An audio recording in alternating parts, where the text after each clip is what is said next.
Can you tell the committee how many homes have been built in Canada over the last 12 months? Off the top of my head, I don't know. I'm assuming it's in the high 200,000s. Sorry, how many? Off the top of my head, it typically runs somewhere between 200,000 and the high 200,000s in a given year. I don't know what the specific number is for this Just last in 12 the past months. 12 months. Like I said, I don't 200,000? have the specific figure Okay, for the no past problem. 12 months, but generally it's around, let's say, 250,000 per year. Okay. And of these new homes built, how many are less than $1 million and being purchased by first-time home buyers? So I have a chart for that.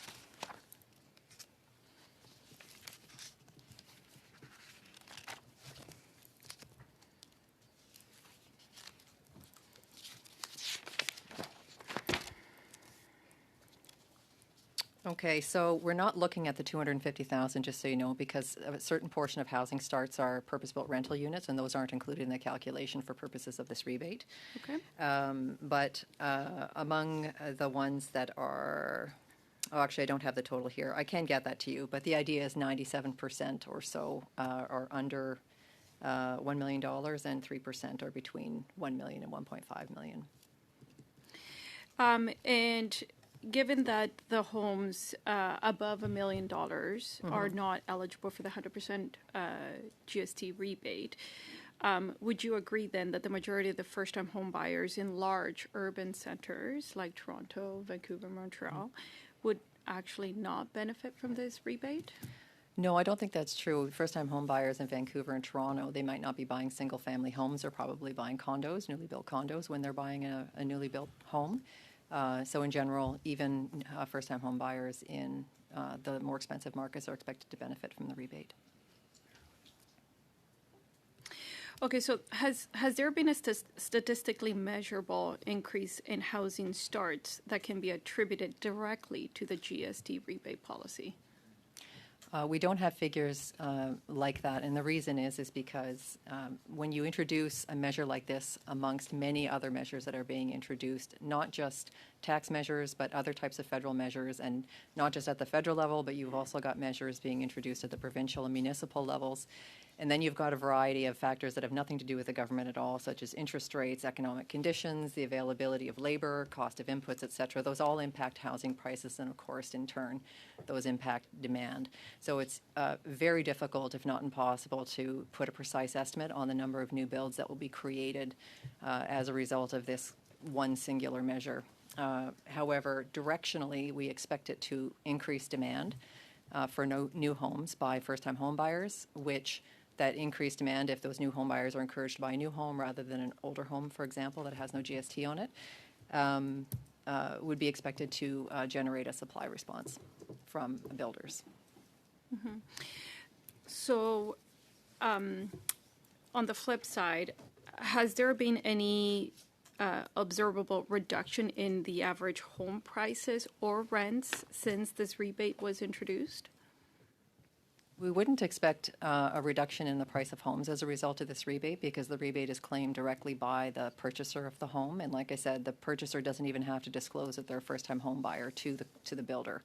So the builder is going to charge what the builder is going to charge, whatever the market price will bear, whatever the market will bear, and then they can either assign that rebate to the builder and have it reflected in the contract, or they will be able to claim it directly with the CRA.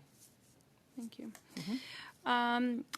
Can you confirm whether the CRA can legally administer or apply a tax change before Parliament has passed the enabling legislation?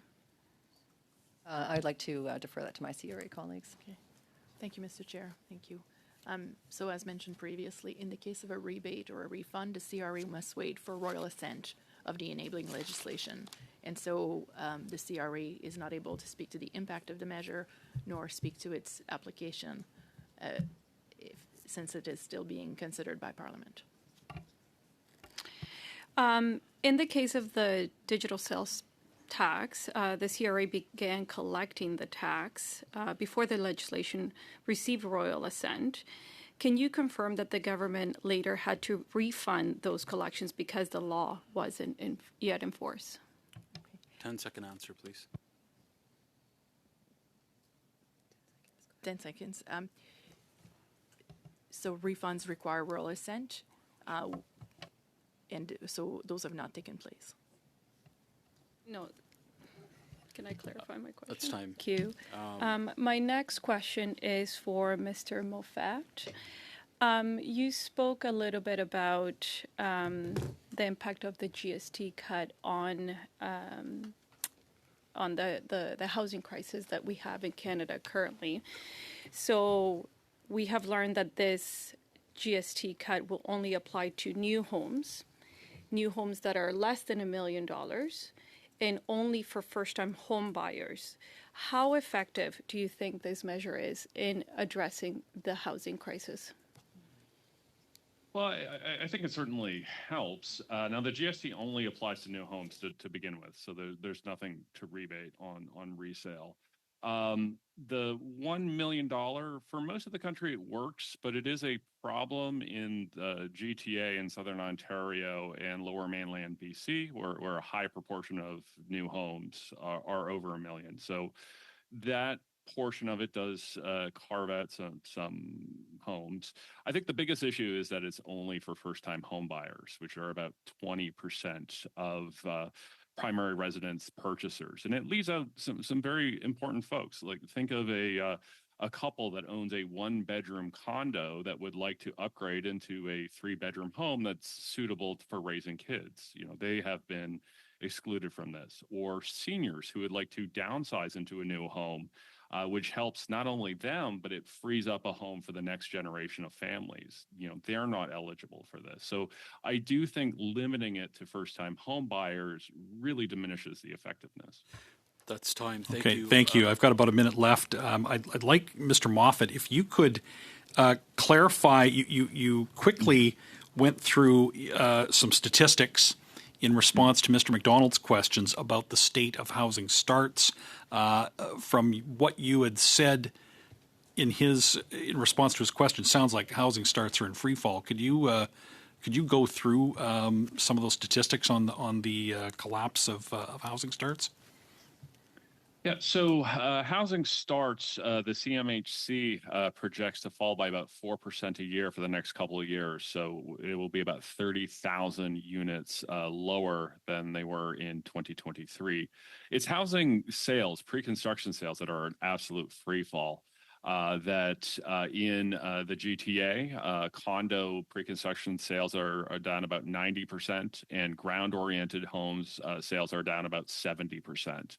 And today's sales are next year or the years after housing starts. So that's why we're seeing housing starts fall in the future, because we're just not seeing those new home and pre-construction sales today. That's time.